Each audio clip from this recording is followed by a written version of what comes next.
Ho, ho, ho! Merry Christmas and a Happy New Year! Goodwill to all men. This year, Santa Claus has a very special gift for you. No, it's not a shiny new Macbook or a supercar Lamborghini, a mansion, or a 6-star luxury trip to Paris. I give you the gift of competition. It means you have to compete with everyone else in the planet to get all the good things in life that you truly desire. If you understand this and you give it your all, you will succeed, and you won't need me or anyone else to get you any gift. You can buy that MacBook, that supercar, that mansion, and that trip yourself, all by yourself.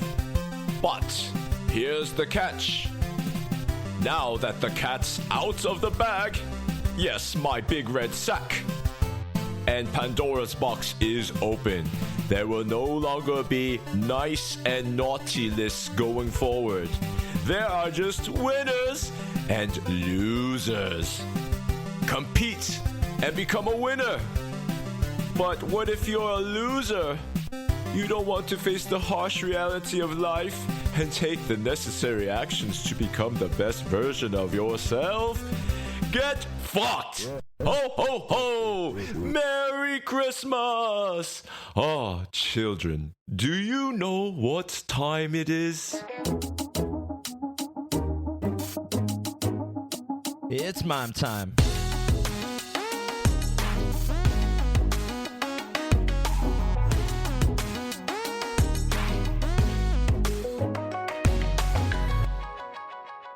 Merry Christmas, everyone, and welcome to Mime Time, a show where we talk about overcoming identity struggle and becoming the best versions of ourselves, especially as Asian diaspora.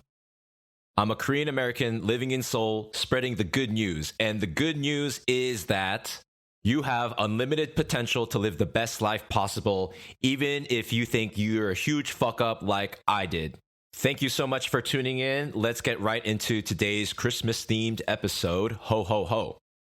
So yesterday, I went to church for Christmas service, and they shared the message of God sending his son in a manger a couple thousand years ago and all that. You know, as they should. It's church. It's a particularly good church. It's a good community of peeps, and you may be from that church if you're listening to this. Shout out to Jubilee. It's a church attended by many Korean Americans in Seoul. It's like the church. I don't know if there's another one. I haven't done enough market research, I guess. Let me tell you something. It's funny to have grown up in the Korean American church in America, to have dedicated my life to the faith, then to lose my faith, and then evolve into a degenerate heathen only concerned with worldly pleasures when I moved to Korea, only years later to start going to church again. A Korean American church in Korea. You know, on this podcast, I talk a lot about my experiences, my spiritual, personal journey, you know, being Christian, losing my faith. And, you know, there's always so many things to pick apart from so many different angles. But I think growing up in the church, especially with this, I don't know if you can call it a Christian attitude, made me weak. It didn't tell me to be strong, to be smart, and to be competitive. Like, I didn't learn that in church. You don't really learn that, you know, from Christian theology, to be strong and smart and competitive. That's not like the shining, you know, thing. It's about like being kind and loving Jesus and, you know, forgiving others, you know, as you would, doing unto others as you would have doing to it's all good stuff. But if you just tell losers like me, hey, you know what? It doesn't matter. Like, Jesus still loves you no matter what. So you don't really have to, you know, try to compete in the material world, this life, this plane of existence. You don't really have to give a fuck. I mean, I'm not saying that that's what they explicitly try to do. That's what the church explicitly is intentionally trying to do. But you're not exactly motivated to, you know, try to get a 6-figure job or to get in really good shape or to learn how to fight or, you know, to compete in this materialistic competitive world. It's not something that is at the forefront of the theology and the practice of church. Again, it's okay that I don't have to become better because Jesus still loves me no matter what. God still loves me no matter what. And you know what? In a sense, that is true. I believe that God, if you believe in God, loves all his children unconditionally, no matter who they are or what they do. Having said that, I also believe He loves some children conditionally, and that God has favorites, and that God rewards those who follows the principles of nature to improve themselves over those who do not. The reality of nature that this God created is that it is competitive. Nature is competitive. You have to produce results. The gift of competition is nature and the very essence of life itself. Anybody who tells you otherwise is either ignorant or a liar. People compete for space and time. People compete for money and resources. People compete to buy food and homes. In today's world, when you sell something, you are competing against everyone else in the world who is selling that same thing. If you want a house, a piece of real estate, a car, a man or a woman, you are competing with other people for that home, car, or partner. I want to live in this house, but it costs millions of dollars. It's in the heart of Seoul. It's in Gangnam district. And, it costs millions of dollars, right? So, like, other people are competing to buy that house because everyone wants to live there. If there's a certain car that you want, right? It's expensive for a reason. It's as if it's a supercar. You have to compete with other people and make more money than other people to get that car. If you want a hot guy or a hot woman, attractive person to date, right? You're competing with other people for that person, to date that person. We're only fortunate to be alive and not be killing each other on a day-to-day basis for food, shelter, and water because others competed and fought wars and struggled before us. They did such a great job that we're so comfortably divorced from the harsh reality of nature and competition. This is how crazy the world is. Nations compete. You have to compete. You have to fight. Life is a competition. If it wasn't, you wouldn't be alive. Nations compete for resources and power. Asia is thousands of years of varying tribes and nations competing with each other, as it is all over the planet, but especially Asia. Look at Korea, China, Japan, Vietnam, Thailand, and all these different places. If we are what we eat and we are Asian and we eat rice, then let's say we are grains of rice. All these countries, these geographical locations that we come from, are giant rice cookers of pressure. Geopolitical, social, economic pressures. I'm talking wars, famine, conflict of all kinds, in order for us to become delicious cooked grains of rice. In each country, everyone flocks to densely populated urban centers, try to get to the best schools, sell their product or service, try to gain market share, try to get better opportunities than anyone else, at least for their children if they can't do it themselves. Look at Korea as an example, as a competitive society. Competing to get the best scores in high school, to get into the best schools, to get into the biggest companies, right? This is track. This is what people go through here. And only a small percentage can make it. The rest have to find another way and are shamed if they don't make it and they fail. They bring a great dishonor to their families for not getting a job at fucking Samsung. And if you're fortunate enough to get picked after spending decades in school, from the time you're in elementary, middle school, high school, late nights, hours, like 10 hours a day or whatever, staying up late to pass exams, right, all the way to college. And somehow, if you're fortunate enough to get a job at Samsung, you're just a fucking salaried slave. Even if they do get a job at Samsung, they are salaried slaves, and the corporation does what it can to squeeze every bit of value from their worker drones. As it should, if Samsung is to remain competitive and top dog over its competitors around the world. You're overworked, you're a slave, you have to do what your boss tells you, and you can't make him mad. And you won't dare quit your job because so many people, everyone else, would kill to be working at Samsung. And you have a wife and children to provide for, their well-being and education, a mortgage for a 3-bedroom unit that's worth hundreds of thousands, if not millions of dollars, a car on finance. You don't want to take a risk. You are trapped and you are expendable. No wonder Koreans and Asians try to get the fuck out of the rice cooker that is Asia. The kitchen is too hot.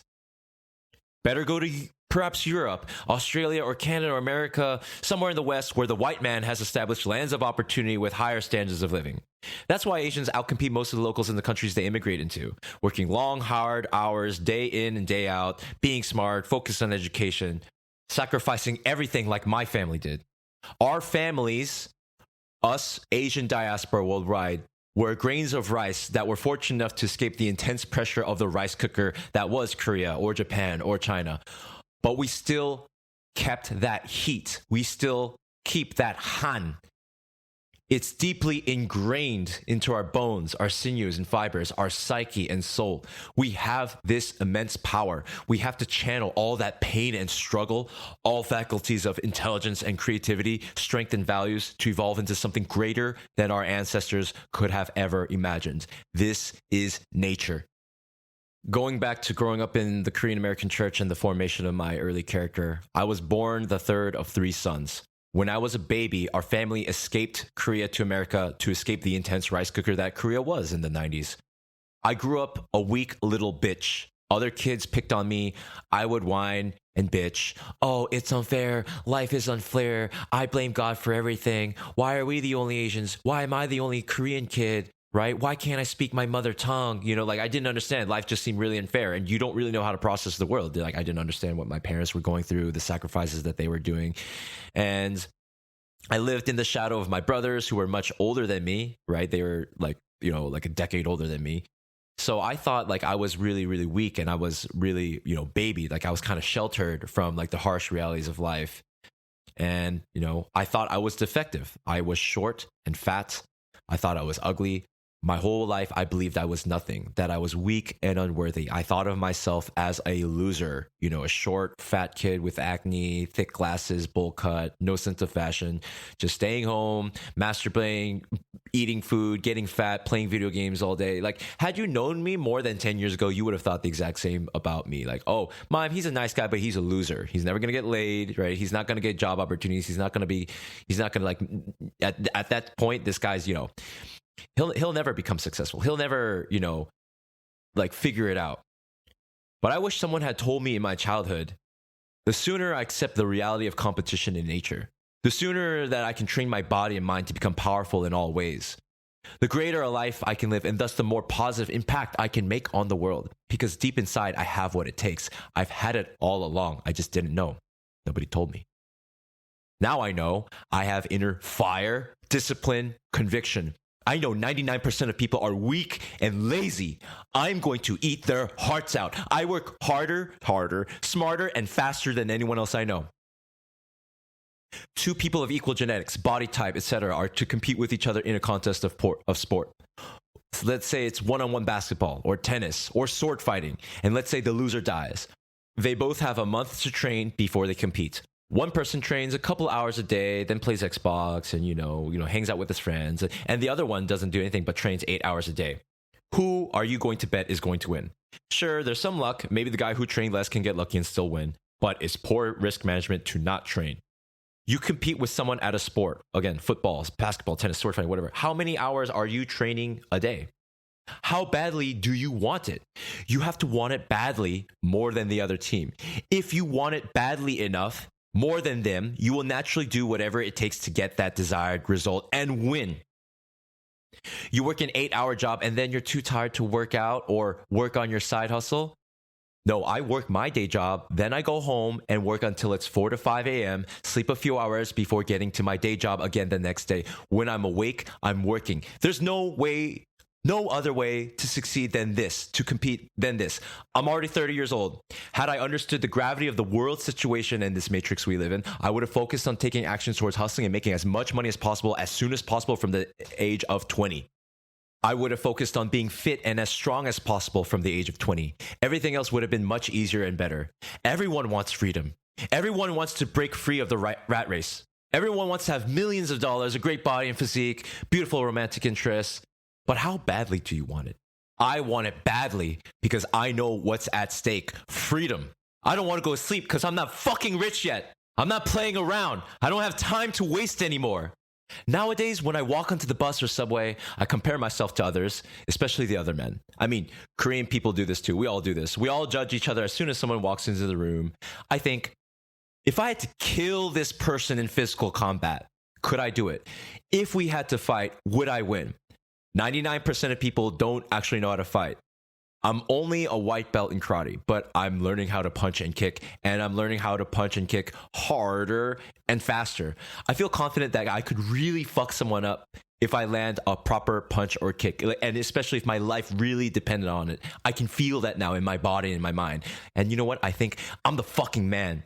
Even though I'm still a brokey riding with all the other brokies, yes, I am the fucking man. I'm only becoming stronger and faster of a fighter, a warrior, as the days go by. Likewise, if I had to compete with this person in a given endeavor, whether sports or music or business, could I outperform them?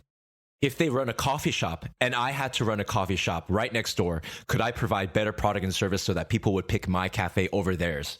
Can I get as many customers in the market as possible to give me money instead of my competitor next door?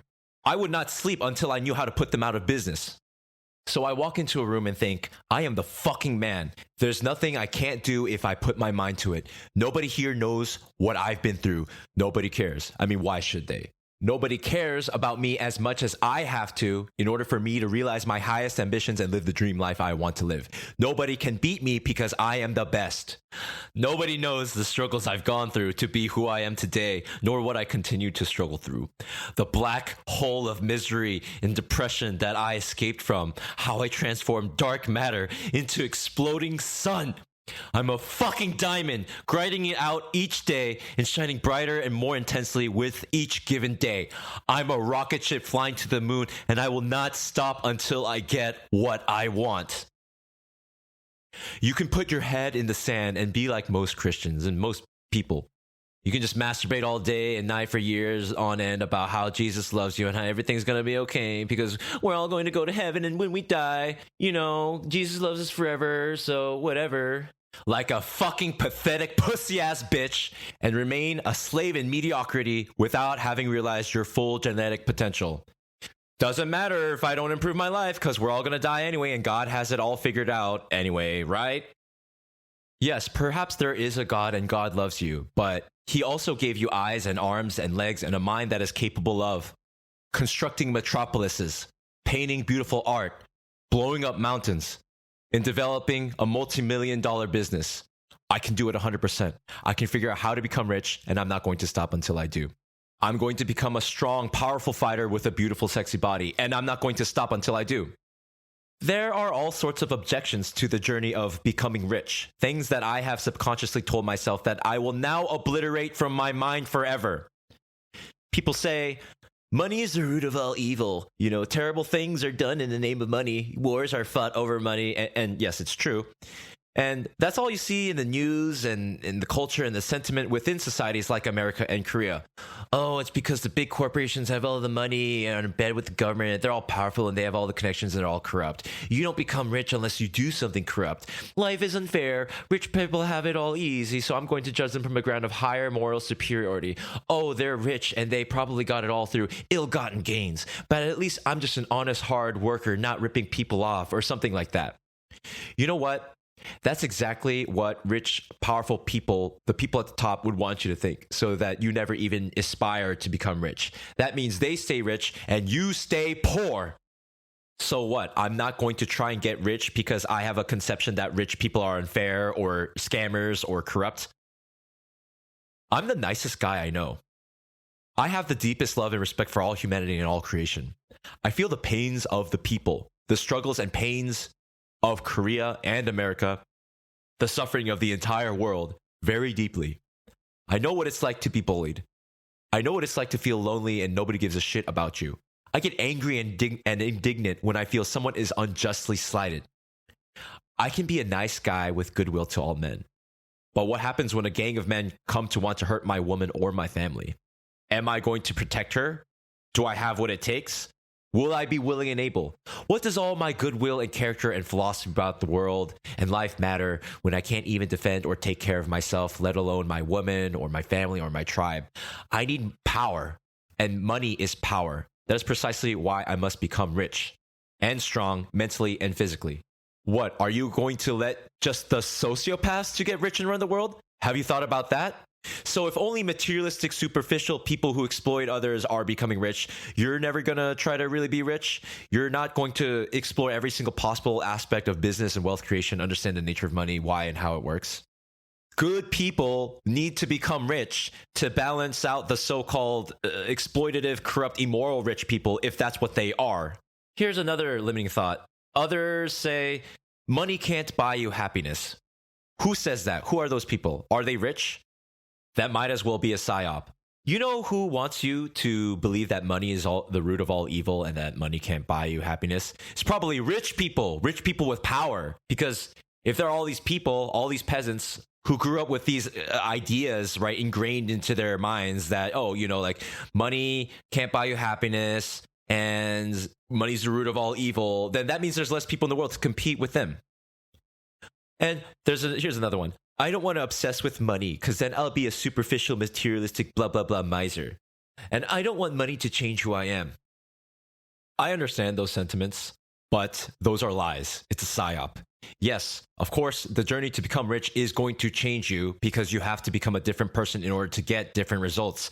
In order to get extraordinary results, you must be doing extraordinary things and become extraordinary. You can't be doing what everyone else is doing.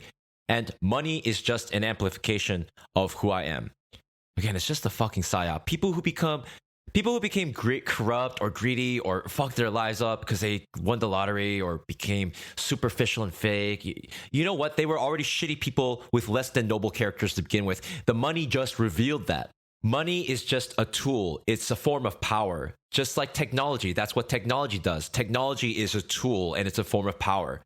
People will say, for example, social media makes people so shallow and materialistic and petty and mean and angry and they fight with each other. Oh, the world's so different now. What? No, that's actually just who they were already inside. People are already shallow and materialistic and petty and mean and angry. It just amplifies that by blasting it out on the internet. Money, the internet, technology, these tools, it just magnifies who you already are. Money isn't everything. Oh, you gotta love this one. Money isn't everything, said by people who cope with the fact that they're not rich. Of course, money isn't everything. It's just the most important thing to acquire in order for me to maximize my chances of survival and live the greatest life possible to make the greatest possible difference in the world. People who say money isn't everything are coming from the wrong frame of mind, and they don't understand where the world is going and how inflation is going to crush us. We can barely pay rent now.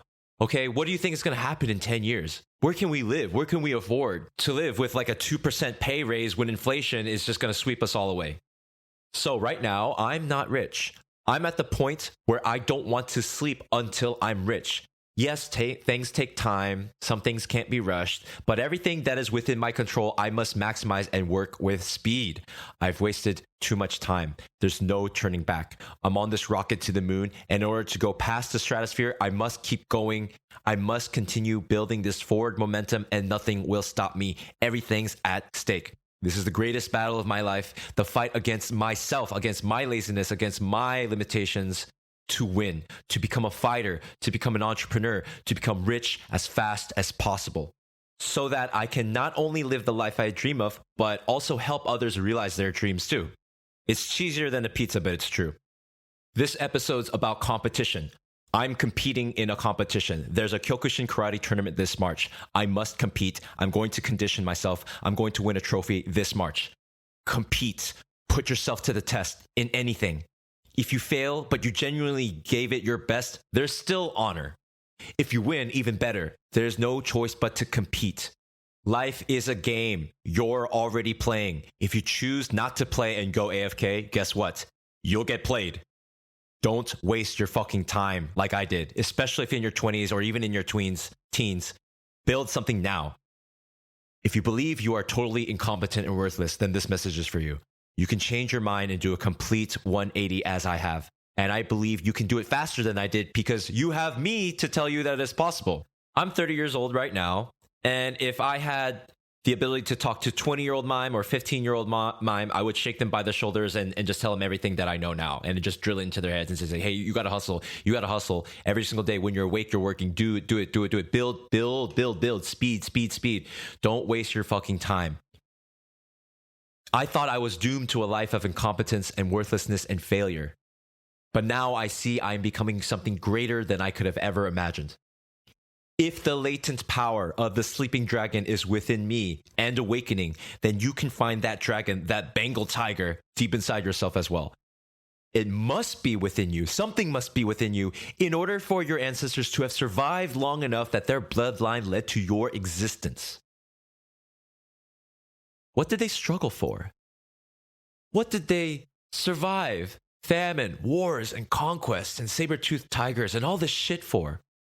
So you can just feel sorry for yourself and bitch and complain about the state of the world and the job market and unemployment and lack of opportunities and the injustice and unfairness of life? Stay addicted to junk food and bad habits and masturbation and drugs and be a fat, disgusting, incompetent loser? No.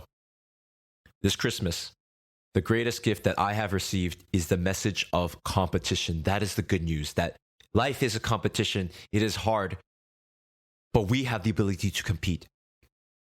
Because when we compete actively, truly, and with all heart, mind, and body, we excel and then have the ability to buy ourselves and others whatever gifts we want in this life, material, spiritual, or otherwise.